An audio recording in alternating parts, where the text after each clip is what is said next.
My parents wanted me to have a secret wedding to spare my sister's feelings, so I uninvited them and chose my own happiness instead. I, 27, female, just got engaged to my longtime boyfriend Jonathan, and I couldn't be happier about it. I told my parents last week, and even though they did sound happy and even congratulated me, I could feel that something was off. But I didn't think much of it. Yesterday, they called to tell me that they would only be able to attend for an hour at most, and on top of that, insisted that I get married in secret and hide the fact that I'm getting married from everyone. I couldn't even believe what they were asking me to do until they mentioned the reason. My sister, my younger sister Kelly, 24, female, is a brat. I know people usually say this about their sisters when they're kids, but we're both grown-ups and she's still a spoiled brat. We haven't spoken to each other for the last 3 years. She could never stand anyone else being the center of attention even for a second, and my parents did nothing to discourage her attention-seeking tendencies. I finally cut her off when, on my 25th birthday, she got drunk and caused a scene in front of all my friends. I could have not invited her, but my parents talked me into it, and it was easier to give in than argue with them. She screamed in my face about how I was a loser and always will be and will never compare to her in front of all my friends, and would have even thrown her drink in my face, but my friends managed to stop her somehow. That was the last time we spoke before I blocked her from all my socials and went no contact with her. My parents weren't happy about it, but I couldn't help it anymore. I just couldn't take it anymore. I spent my entire childhood trying to make people take notice of me as well, but Kelly would somehow always make sure that that never happened, and I was done living in her shadow.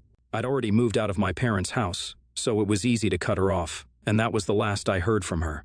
My parents tried to get me to attend her wedding last year, but I wasn't interested at all, and thank goodness that I didn't go, since the guy she was marrying, who was supposed to be the love of her life, was my high school boyfriend. He dumped me one night before prom because Kelly had asked him out. She pretended to be all innocent, but I knew the truth. I cried for hours over that. That's how much Kelly despised me. But yeah, that was Kelly. And now she just got divorced because her husband has been cheating on her with his secretary for almost 3 months now. It's all hush-hush now, but eventually, people are gonna find out. She had an extravagant wedding, which my parents paid for, by the way, something they're definitely not going to do for me. Now my parents want me to keep my wedding low-key, since they don't want my sister's peace to be disturbed at such a difficult time in her life. My dad even refused to walk me down the aisle since he wanted to be there for Kelly and suggested I postpone the wedding. I couldn't even believe what they were asking of me, and I still can't. They just kept going on and on about how I should keep my wedding a secret for Kelly's sake and try not to make a big deal out of it to not hurt her. I was speechless, so I just hung up without saying a word. Honestly, I didn't even have anything to say to them. I guess I should have known that when it came down to it, my parents were always going to pick Kelly over me. I just found it a little difficult to believe that my parents are refusing to be there for me on what's supposed to be the happiest day of my life. It has been a few days since I talked to my parents, and they've been texting and calling me non-stop to try and get me to stop sending out the wedding invitations to our relatives, because then my sister would certainly find out about my wedding. And they didn't want her to feel hurt. I finally broke down, and I called them back to let them know that they weren't invited to my wedding either. I told them that I was done being the second choice for them, always, and that I no longer want them to be involved in my life anymore. Needless to say, they didn't take this kindly, and my mom began to list all the things that they'd done for me to remind me that I owe them so much. So I reminded her that they'd done the bare minimum for me while going above and beyond for Kelly every time. They never cared and never will care about me as much as Kelly. And I finally get that now. I told them that no matter what, I'll still be sending out the invites to all our relatives in a few days. And there's nothing they can say or do to stop me. The argument got insanely heated from that point onwards, and my parents went on to say the worst things about me and how they were right to support Kelly since I was a waste of time and money. And they should have kicked me out in high school itself when I tried to steal Kelly's boyfriend. Yeah, that's the story that Kelly told them. They told me that they'll make sure that people know what an awful person I am and how I'm trying to rub my wedding in my sister's face. Basically, they assured me that they're going to make sure that nobody attends my wedding if that's what it takes. Did I go too far? AITA for uninviting them? Their reaction was horrible, but they are my parents. Update 1. It's been a few days since I spoke to my parents. Then, this morning, I found a text from Kelly asking to meet me. Obviously, I'm very suspicious about what this means since we haven't spoken for 3 days now, and this is a really weird time for her to text. I texted her back saying I was really busy and couldn't meet her and that whatever she needed to say could be said to me through text, but she's not ready to do that and is insisting that we meet. So now I'm really confused. Update 2. Okay, so I did meet her. I know most people advised me not to, but I just couldn't, and I'm kinda glad that I went to meet her. She's changed a lot, like really. She started off by apologizing to me, and I knew for a fact that she meant it because I could see tears in her eyes. She said that she was really and truly sorry for everything that she'd done to me so far, and that she wished she could take all of it back. It was kind of weird since I'd never expected that I would ever hear any of this from Kelly of all people. And on top of that, I also learned a lot about my parents. Apparently, they were the ones who had drilled it into my sister's head that she would always have to try and outshine me in every possible way if she wanted to be their favorite. She said that this was in no way an excuse for what she'd done but just an explanation, and truly, that did explain a lot of things. Like, it was my parents who told her that the boy I was dating was too good to be with someone like me, and he deserved someone better, like her, which is why she went after him in the first place. I was shattered to learn that I'd been blaming my sister for everything that had gone wrong between me and my parents, but it was actually the other way around. It was my parents who had ruined not only my self-esteem as a kid, but also ruined what could have been a healthy relationship between my sister and me. Both of us ended up crying at the cafe, and it was a little embarrassing but totally worth it. We ended up hugging it out, and what's more is that now she's a bridesmaid too. She was super grateful since that would really help her take her mind off the divorce and everything else. Boy, I can't wait to find out how my parents react to this. Update 3. Okay, last update here. I'm a married woman now. I know this update has been long overdue, but I've just been so caught up with the wedding that I couldn't find the time to post. The wedding was everything that Jonathan and I ever dreamed about, and I couldn't have been happier. And no, my parents didn't attend, but they did try to sabotage it by telling all my relatives about what an awful person I was, and how this marriage was just a sham to put my sister down. But thankfully, I didn't even have to say anything in my defense since this time Kelly herself cleared everything up. She wrote a long post and put it up on social media for all our relatives to see, where she talked about how it was our parents who were responsible for always pitting us against one another and creating this horrible rivalry between us. Of course, Mom and Dad were mad, but there was nothing much they could do except scream at us on the phone, since both of us had gone no contact with them. So my relatives did end up attending our wedding and even told us that we'd done the right thing by cutting them out of our lives, and that most of them had done the same as well, since what they'd done was truly messed up. Kelly and I are slowly trying to rebuild our relationship and make up for all the lost time. Jonathan, who had been my rock throughout all of this, is also happy now. I don't speak to my parents since they would never miss an opportunity to put him down either. Basically, all of us are better off now that we don't speak to my toxic parents anymore, and I'm glad that I cut them off. They don't deserve me or Kelly. I'm finally happy now. NTA, your parents are crazy. I can't believe someone would put their own daughters through something like this. I mean, seriously, this was so messed up. I feel bad for you as well as your sister. Your parents truly are the worst. Good for you that you went no contact, OP.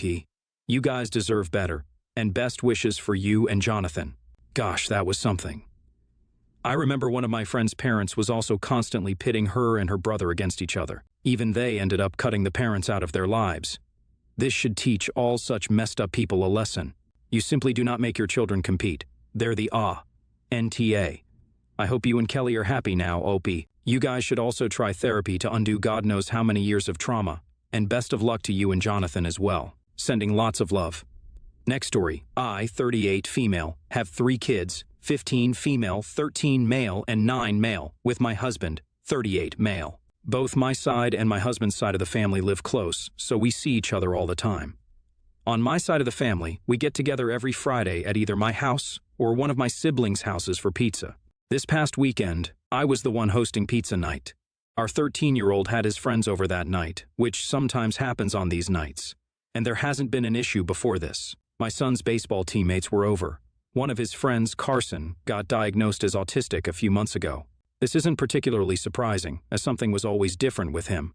He's still a popular, smart boy, but it all made sense when he was diagnosed. My son and his friends are very confident in themselves, including Carson. And Carson's new special interest after baseball is his autism. Carson believes his autism makes him who he is. He is insanely smart, helps my son and his friends with homework, and he can tell you anything about baseball. Carson, my son, and his friends also like making jokes about themselves. One of his friends is gay and jokes about his sexuality. My husband and I have made sure to talk to the boys about knowing what is and isn't appropriate, to know their boundaries. Carson will make jokes about his autism, usually directed at mocking what he believes are ableist parents, mocking anti-vaxxers, etc. Carson was upstairs with my son and their other friends before my husband and I got home. We had the family come over after schoolwork, and when pizza was ready, everyone came to the kitchen and dining room. Carson had a shirt on that said, "I love someone with autism." Allism is apparently a word. Autistic's use for people who aren't autistic. We all sat down, and my sister made a comment about the shirt. My sister and her husband have a severely autistic son. He's 15 and can't do much on his own. My sister asked what the shirt meant and said it wasn't funny. It started escalating there, with my son and his friends getting rowdy.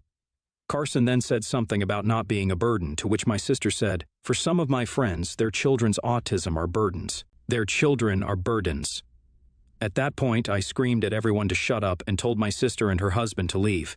Since then, tensions have been pretty high, and we don't even know if there will be a pizza night next week. My sister and her husband have only dug their heels in their position. My son is very upset and cried to us about how his aunt could see someone like Carson, a longtime friend, as a burden. Most of my family is siding with my sister, saying that children should respect their elders, and said Carson is full of himself. My son is still very hurt by those comments, and I feel like he has a right to be and haven't apologized to my sister. AITA? NTA. Your sister got into a shouting match with a 13-year-old about a snarky shirt. She has a severely autistic child and doesn't know what allistic means. To me, it sounds like she's got a morality complex about raising such a burden, and Carson directly challenged it. It's exactly what the shirt was meant to do, and she got hooked. She's ableist and deserved to be called out. Edit. Okay. Allistic is less common than I thought, but the rest stands. NTA, and thank you for standing up for us. My parents scapegoated me because I was so difficult a baby, and turns out I am autistic. Your sister sees her kid as a burden just like my parents, and tried to project that feeling onto Carson. I'm glad you put your foot down with her. Thank you. NTA. Your grown-ass sister picked a fight with a 13-year-old boy, and she doesn't even have a good argument. He has autism, and he's allowed to express his feelings around it. If she has such an issue hearing others' opinions on this, then she needs a good therapist to vent to. What she doesn't need to do is attack a 13-year-old who has newly been diagnosed and who is navigating what that means to him. FFS. Next story for context. My son Elijah is 23 and lives at home, partially due to a physical disability. He's currently taking classes online to earn a business degree.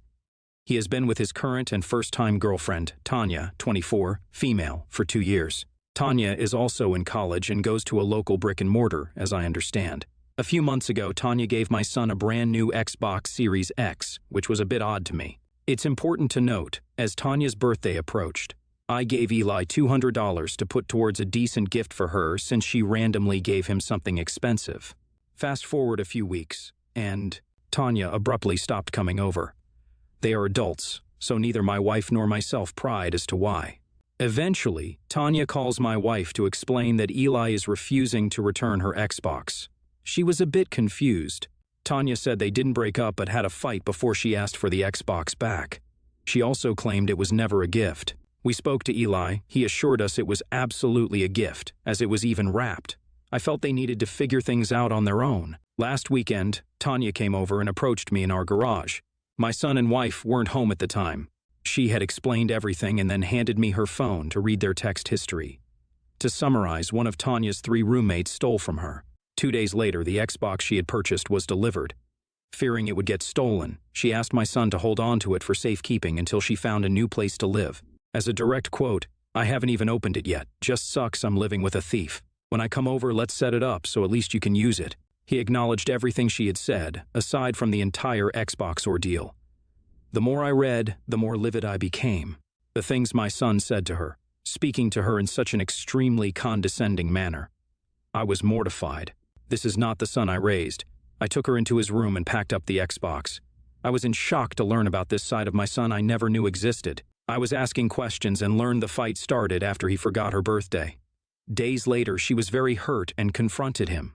In return, he tossed her a wrinkled-up shirt that had a $10 price tag on it. She did so much for his birthday, helped his mom decorate, and threw him a party. They arrived home a few hours after she left. He just stepped over the threshold and I went off on him. It's not like I can discipline him anymore, but I damn sure wanted him to feel shame and guilt for his appalling behavior. He kept saying that I didn't understand, she's only telling her side. When I informed him the Xbox was gone, he completely threw a 5-year-old tantrum. He called me and said I had no business getting involved in his personal relationship. His mother agreed with him and asked what happened to them figuring things out on their own. Legally, she could have just gotten the law involved. 3 days later, he put a keyed lock on his door. Ayata? NTA, you did the right thing. Your son attempted to steal from his girlfriend while living under your roof. He is in no place to call you names or throw a tantrum. She was rightfully upset. Your son is in the wrong. Your wife is enabling his behavior, which is something you two should communicate with each other about. ETA, if there are adults who can figure it out on their own, then they should act like it. Your son is acting like a kid. Perhaps he should be treated like one in this scenario. If he can't act like an adult at the age of 23, it may be necessary for you to get involved, so he can take some accountability for his actions before it turns into a lawsuit. NTA. You had stayed out of it until Tanya came over and talked to you directly. On top of it, she showed you the text exchanges between her and your son. I would tell him to remove the lock from his door. If he doesn't pay rent, then that room is still yours. Next story, throwaway. I, 22, male, work at a sandwich shop. My CO worker, Chris, 27, male, started working there a few months ago after he was laid off from his last job. It really has sucked for him. He loved that job, and after losing it, he had to delay his wedding and move back in with his dad. When we hired him, my boss at the time made it clear that he was going to try and promote him first due to the situation, and Chris got his promotion. Has been working as a shift supervisor for a few months while he looks for a new role. I get Chris is really bummed about the whole situation. It's very frustrating, but he has a temper. When something gets him off, he tends to blow up a little. Usually it's pretty private, but I've heard him get really short with other people we work with. Last week I was closing up shop with him, and a woman came in about 10 minutes before closing. Chris was taking her order, and I heard him start ripping into her. She walked out looking like she was about to cry, and Chris was sneering. I asked him what that was all about, and then he started yelling at me about how he's the manager and I don't get to tell him what to do. I stepped back to the office, and I got to work doing some cleaning when I felt a hand on my shoulder and turned me around. He got in my face and said, "You should understand me, I'm serious. Don't ever tell me how to do my job." I told him firmly that he needed to get his hands off of me or I would call the cops, and immediately he softened up, and the whole rest of our shift he was apologizing, and we were talking. He really seemed sincere, but the fact that he put his hand on me crossed the line. As soon as I left, I called our general manager and told him what happened. Over the next few days, I noticed Chris was not on the schedule. Yesterday morning, I came in to find out they came very close to firing Chris altogether, but ended up just demoting him to part-time. While what he did wasn't really excusable, I sort of feel like a jerk because of his situation and the fact that he apologized to me. Even so, I wanted to feel safe at work, and when he put his hand on me and got in my face, I didn't. Did I go too far? NTA. To be fair, yelling at a customer to the point she starts crying for seemingly no reason. Honestly, what could she have said to warrant that is enough to cut back the hours. Him touching you just put it over the top.